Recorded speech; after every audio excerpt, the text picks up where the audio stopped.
Hello fin lovers, it's Mr. B coming to you today with a video on a topic I get asked a lot about when I'm a vendor at swaps or at fish clubs and so forth.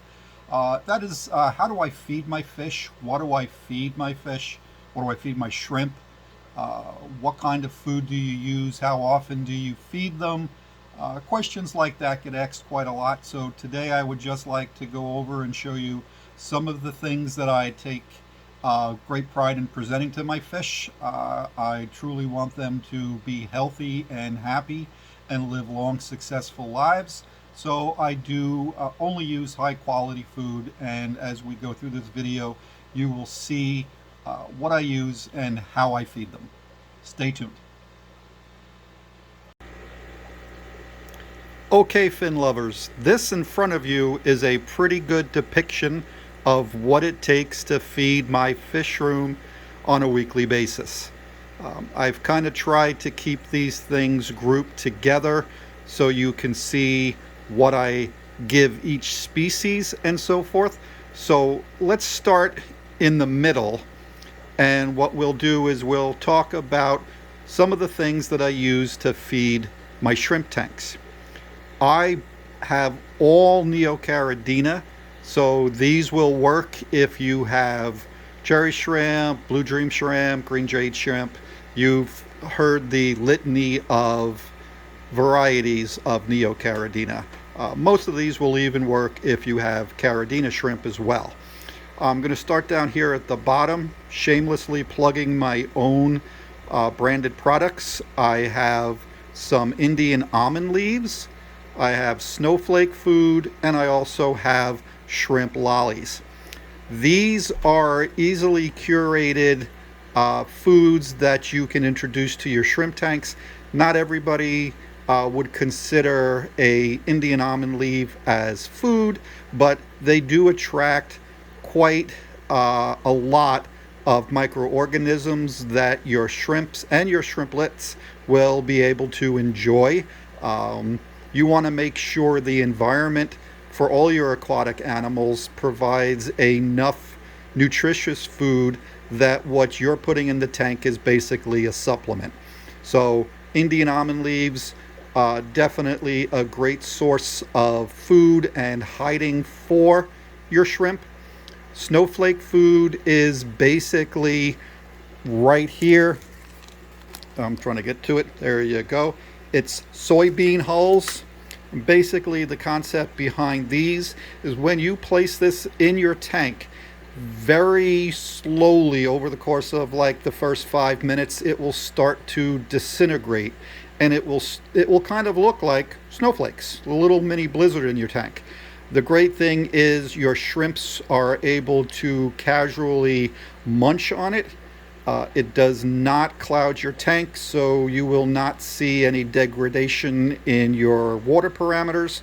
And it's nice because it also prevents fighting when shrimp are looking for food that you might put in. Certain pellets don't break apart. You might see 4 or 5 of them fighting over a pellet. This way it ensures that there is no fighting and your shrimp are all getting something to eat. Shrimp lollies are more of a treat, something that I put in the tank probably once a week. Basically, it's got spirulina, it's got some algae in there, it's got some calcium. You place the stick in the tank, your shrimp will attack it with a vengeance. It's really awesome to see. I will have some B-roll footage in another video of the shrimp working on the shrimp lollies, so please sit back and wait for that.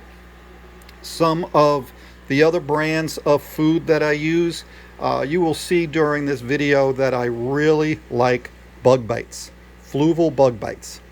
This is a shrimp formula, so the particular bites are small enough for the shrimp to get around to, find, ingest, and so forth.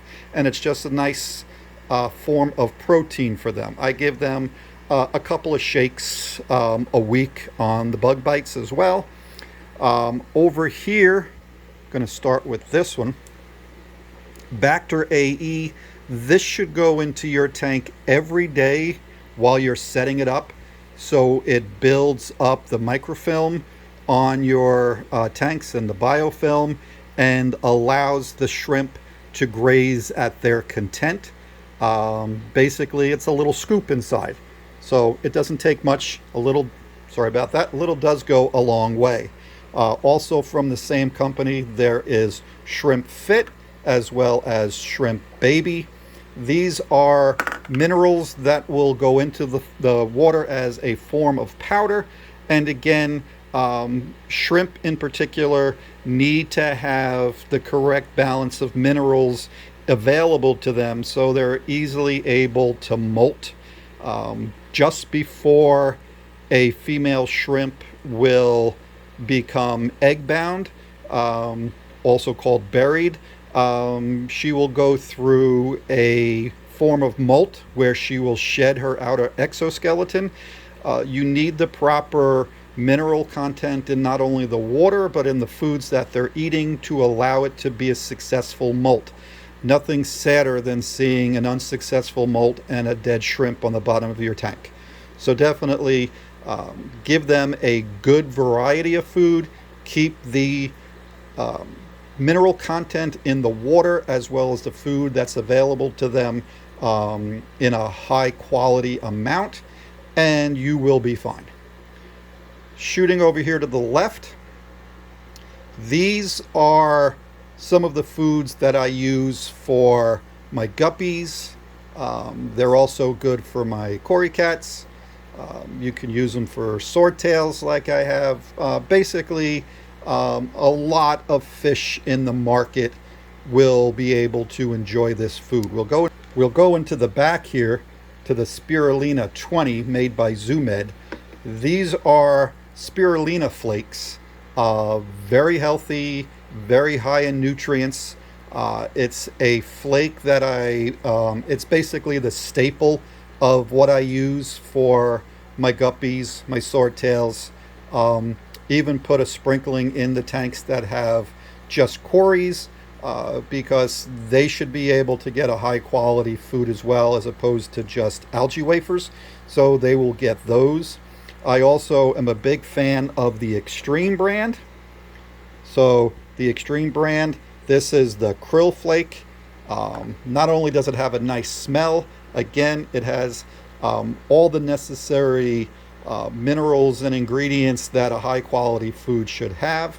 Probably feed that maybe twice a week. I feed that on a day when I'm not using the spirulina. Here we go, more Bug Bites and Northfin Bug Pro. Basically the same idea, different company.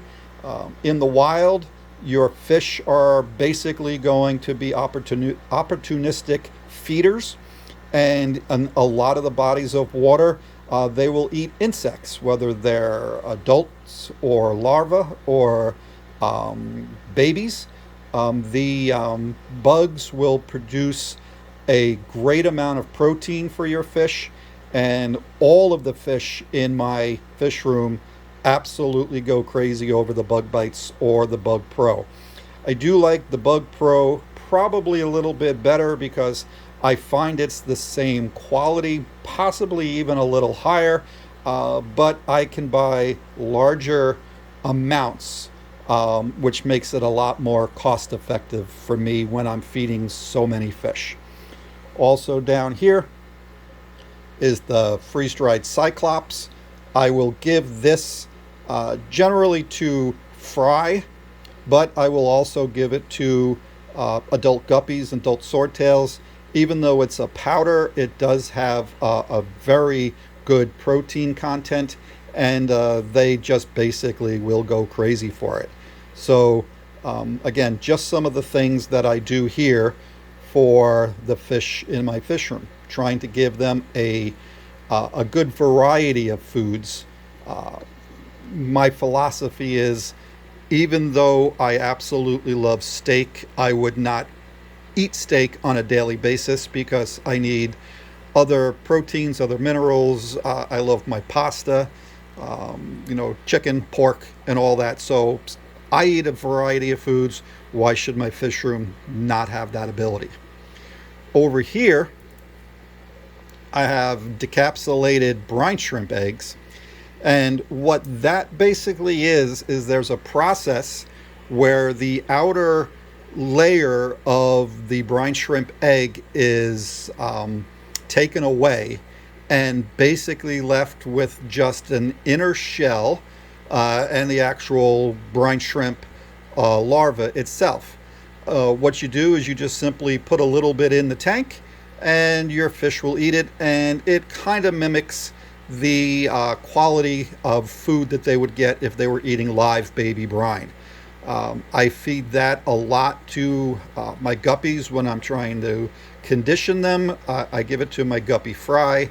Haven't had any swordtail fry yet, but when that occurs, I will definitely be giving that to them as well.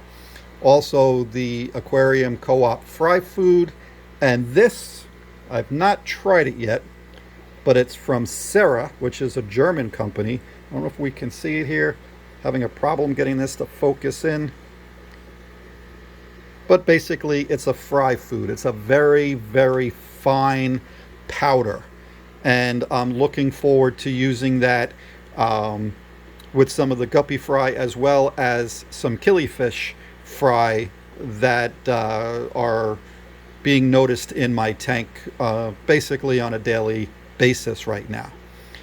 In the back, I have some algae wafers. I do feed that to not only my Corydoras tanks, but as well as my plecos. Any of the plecos that are omnivorous will get those, so any of my bristlenose will get those a couple of times a week.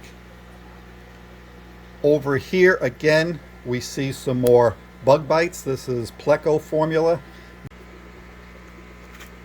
The bug bites, these are more of a stick than a bite. I put these in, again, any of my pleco tanks. They'll go in with my bristlenose, but they also go in with my zebra plecos, which are more of a meat eater. Well, last I heard, bugs were meat, so the zebras do take that. It's not their favorite, but the zebras will eat it. But any of my bristlenose plecos go crazy over the bug bites as well. Also, from Pleco Hotels and Accessories, this is a very nice company. It does a lot of supplies for plecos, pleco caves. The Pleco Hotel would be multi-storied caves, which are pretty cool, and I have in with my zebras at the moment. These are for fry, so the pellets are kind of small, but again, it's very high in protein, very high in all the vitamins that your plecos need to grow successfully. We come down over here, there's also a carnivore wafer, which this will go to my zebra plecos as well. They're not as crazy over this for some reason. I'm not exactly sure why, but I keep trying. Hikari sinking carnivore pellets, they're a little bit more liking of this variety. So we will see if I can continue to use both. But at this point, as long as they're eating something and growing and happy, I'm happy. With bristlenose plecos, you definitely want to be able to add some vegetable content into their diets. So the French style green beans, it's important to use the no salt added. French style green beans are great, especially when you're trying to season them and condition them for breeding. You put some of these in the tank, they just go absolutely crazy for it. I've also noticed in the tanks where I have some guppies in with the plecos, they will definitely go down and munch on these as well, and it's not going to hurt them. So just something else that you could consider for your non-pleco tanks. You know, throw a green bean in there, see what happens. The worst that can happen is you throw it out in a couple hours because they haven't touched it. A zucchini, they absolutely love zucchini as well. Basically what I do is I will do a peel. I will cut them in fours. I use a fork so it sinks to the bottom and stays, and then within a few minutes you will see a large portion of the plecos that are in your tank eating the zucchini. You can also use cucumber as well. And last but not least, Extreme Aquatics Foods cat scrapers. These go in with my bristle nose as well. They take this very readily, whether they're older or younger fry. Not just born, but younger fry that maybe be about a month or so old. Cannot forget to mention rapashi. Rapashi is a food that is made of like jello. You add the powder to boiling water, and then you can put that mixture into ice cube trays, which I do, and you let it set, and then you can feed them to your plecos. They go crazy over it as well. This basically morning wood formula is great for any of your bristlenose that needs to ingest wood to help with digestion, as well as to keep their system functioning properly. So this is just a sampling of what it takes to run my fish room. I also feed a lot of baby brine. Any of the tanks that have fry, whether it's guppy fry or killifish fry or slightly older Corydoras fry, will get baby brine shrimp. I hatch them out twice a day, once in the morning, once in the evening. If I have a little extra, I also put it into whatever tank looks hungry that day, whether it's guppies, swordtails, anything that has a mouth will generally take baby brine.